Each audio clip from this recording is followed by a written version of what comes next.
Shalom, selamat pagi. Perkenalkan, kami dari grup kecil 10. Pada kesempatan kali ini, kami akan menjelaskan tentang evidence-based practice. Sebelum kami mempresentasikan evidence-based practice, saya akan memperkenalkan anggota kelompok kami. Grup kecil 10 terdiri dari 7 anggota. Adapun tujuan dari presentasi ini yaitu yang pertama, mendeskripsikan pengertian evidence-based practice. Yang kedua, menjelaskan komponen dan langkah-langkah evidence-based practice.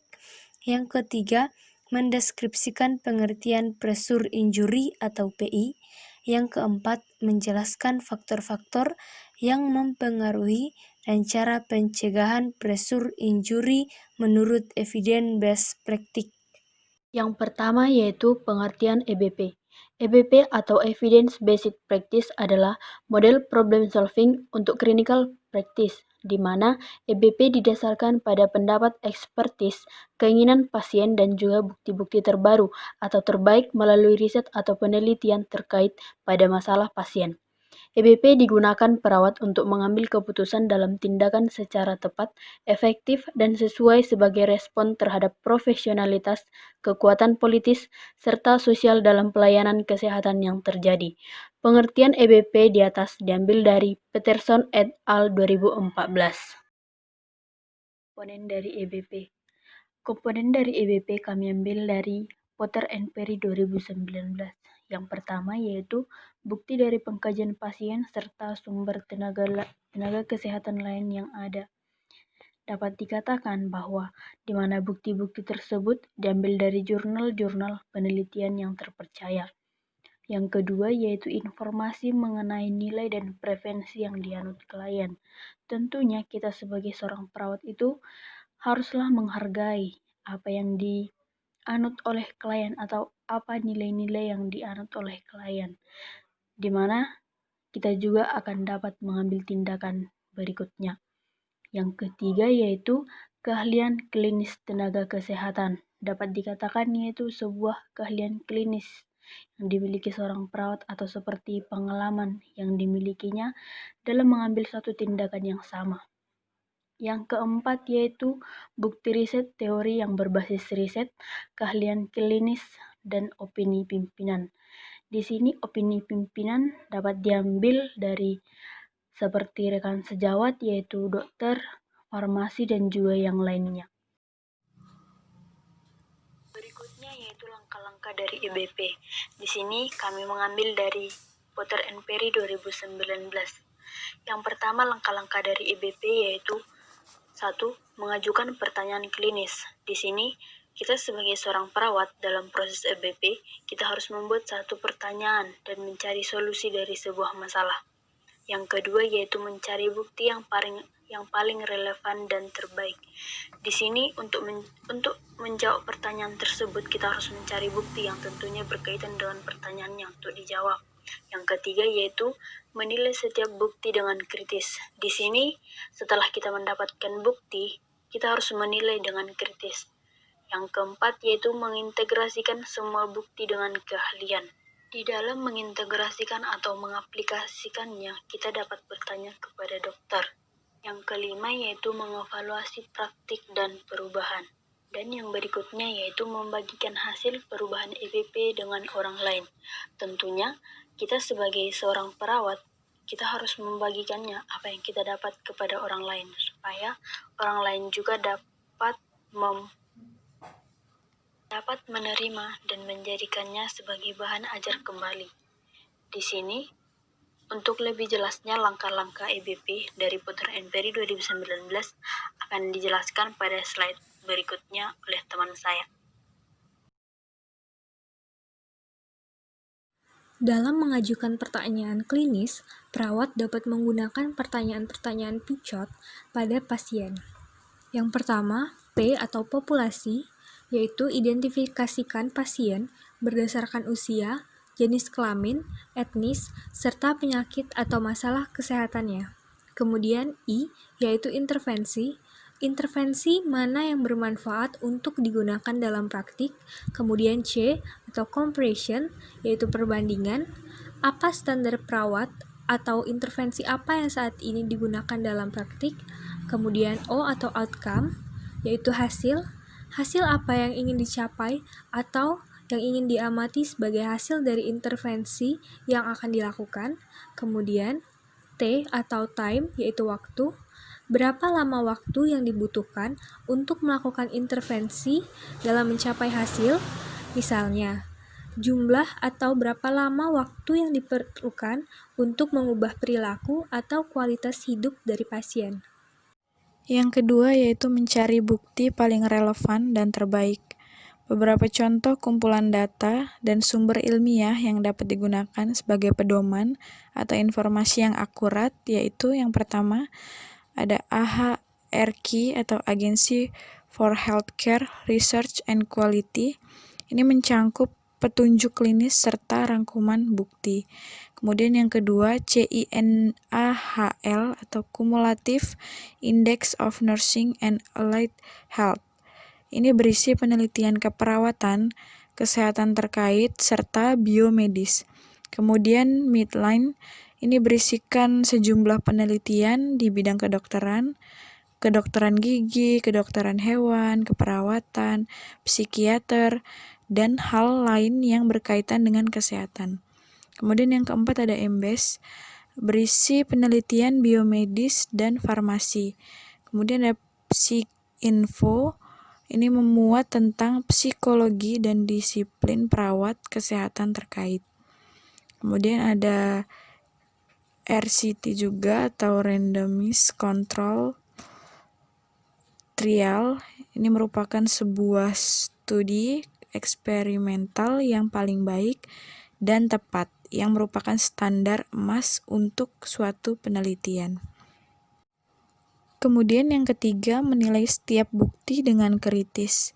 Dalam tahapan ini, hal pertama yang harus dilakukan adalah mengevaluasi informasi ilmiah serta penerapan klinis dari masing-masing sumber yang ditemukan. Jadi di sini perawat mereview artikel yang dipilih, kemudian perawat menilai artikel yang paling relevan, kemudian yang valid, terpercaya, dan berlaku untuk pertanyaan klinis.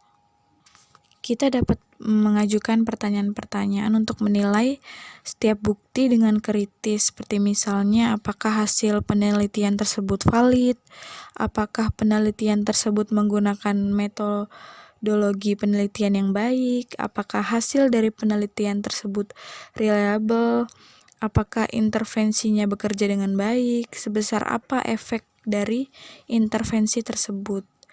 Apakah hasil penelitian tersebut akan membantu dalam melakukan perawatan untuk pasien kita? Apakah sampel penelitiannya mirip dengan pasien kita? Apakah keuntungannya lebih besar daripada risikonya?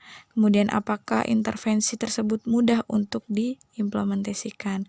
Jadi itu pertanyaan-pertanyaan yang bisa kita lakukan saat kita menilai setiap bukti dengan kritis. Kemudian setelah itu, bandingkan penelitian atau informasi ilmiah tersebut, pilihlah mana yang mempunyai bukti paling kuat serta paling cocok dan tepat untuk digunakan dalam praktik yang akan kita lakukan untuk pasien kita. Bagian keempat yaitu mengintegrasikan semua bukti dengan keahlian. Yang pertama, kita menerapkan penelitian yang telah kita pilih dalam perencanaan perawatan pasien. Kemudian, penelitian yang telah kita pilih kita terapkan melalui alat pengajaran, pedoman praktik klinis, prosedur dan kebijakan, serta alat pengkajian atau dokumentasi baru. Bagian kelima yaitu mengevaluasi praktik dan perubahan. Yang pertama kita lakukan yaitu mengevaluasi intervensi yang telah kita terapkan kepada pasien. Kemudian, untuk memudahkan kita dalam mengevaluasi, kita dapat menggunakan beberapa pertanyaan seperti bagaimana hasil intervensi yang sudah diterapkan, seberapa efektif intervensi yang diterapkan bekerja atau mempengaruhi kesehatan pasien, dan apakah hasil yang diharapkan dari intervensi tercapai. Kemudian, ketika kita mengevaluasi perubahan evidence-based practice, kita menentukan apakah perubahan yang terjadi benar-benar efektif dan apakah modifikasi yang harus dilakukan dalam perubahan diperlukan atau harus dihentikan, menurut Potter and Perry 2019. Bagian terakhir yaitu membagikan hasil perubahan evidence-based practice dengan orang lain. Setelah penerapan intervensi dinyatakan berhasil, perawat dapat mengkomunikasikan hasilnya dengan rekan kerjanya karena dapat bermanfaat untuk meningkatkan pengembangan profesional serta meningkatkan hasil pasien yang positif. Kemudian, perawat profesional sangat penting untuk ikut berkontribusi dalam pengembangan pengetahuan terkait praktik keperawatan, menurut Potter and Perry 2019. Pengertian pressure injury. Pressure injury merupakan kerusakan jaringan lokal pada kulit atau jaringan di bawahnya akibat adanya penonjolan tulang sebagai hasil dari tekanan atau tekanan yang bersamaan dengan adanya geseran maupun gesekan.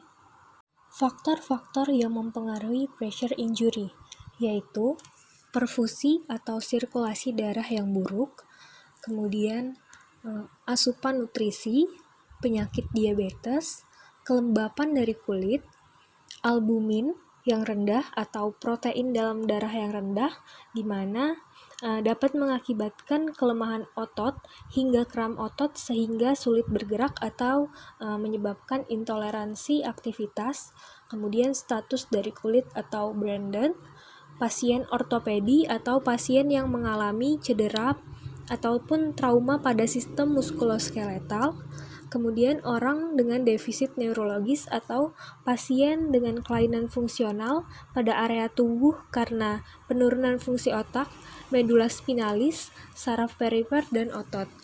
Kemudian yang terakhir, tekanan pada daerah tulang yang menonjol. Kemudian pencegahan pressure injury berdasarkan evidence-based practice. Pencegahan pressure injury harus dilakukan dengan memaksimalkan upaya pencegahan terhadap aspek yang dapat menyebabkan terjadinya luka tekan. SSKIN merupakan strategi pencegahan PI dengan memfokuskan upaya pencegahan pada 5 komponen dasar. Healthcare Improvement Scotland tahun 2019. Yang pertama, surface atau permukaan. Permukaan penopang pada kursi dan tempat tidur pasien harus memenuhi kebutuhan masing-masing pasien. Jadi, peralatan yang digunakan atau permukaan pendukung untuk mengurangi tekanan dan mencegah kerusakan kulit harus digunakan dan dievaluasi secara teratur untuk meninjau efektivitasnya. Misalnya, kasur anti-dekubitus seperti misalnya matras. Yang kedua, keep moving atau terus bergerak. Hal yang perlu diperhatikan adalah kebutuhan untuk jadwal pemposisian ulang dengan kemiringan 30 derajat. Hindari gesekan, geser, dan muat ke perangkat atau peralatan. Posisikan pasien untuk memastikan distribusi tekanan optimal, dan gunakan peralatan seperti lembaran geser. Pergantian posisi direkomendasikan kurang lebih setiap 6 jam dan setiap 4 jam bagi mereka yang berisiko tinggi, dan mendorong pasien untuk melakukannya sendiri. Jadi di sini perawat harus memastikan bahwa pasien merasa nyaman dengan posisinya. Yang ketiga ada inkontinensia, yaitu kehilangan kontrol kandung kemih yang bervariasi, mulai dari keluarnya sedikit urin saat bersin, batuk, atau tertawa, hingga sepenuhnya tidak dapat menahan kencing. Untuk pencegahan pressure injury, status eliminasi harus dinilai, dan masalah kontinuasi ditangani. Merawat kulit dengan teratur harus dilakukan untuk mengelola kulit, keringat, dan membersihkan kulit kotor atau basah. Inkontinensia dapat menyebabkan dermatitis yang dapat menimbulkan pressure injury. Setiap bentuk kelembapan ekstrinsik dapat menyebabkan kerusakan kulit yang rentan. Kemudian yang keempat, skin atau kulit. Penilaian kulit penting untuk mencegah kerusakan kulit, mengelola pressure injury yang ada atau mencegah kerusakan lebih lanjut, dan kerapuhan kulit. Harus diidentifikasi pada setiap penilaian resiko.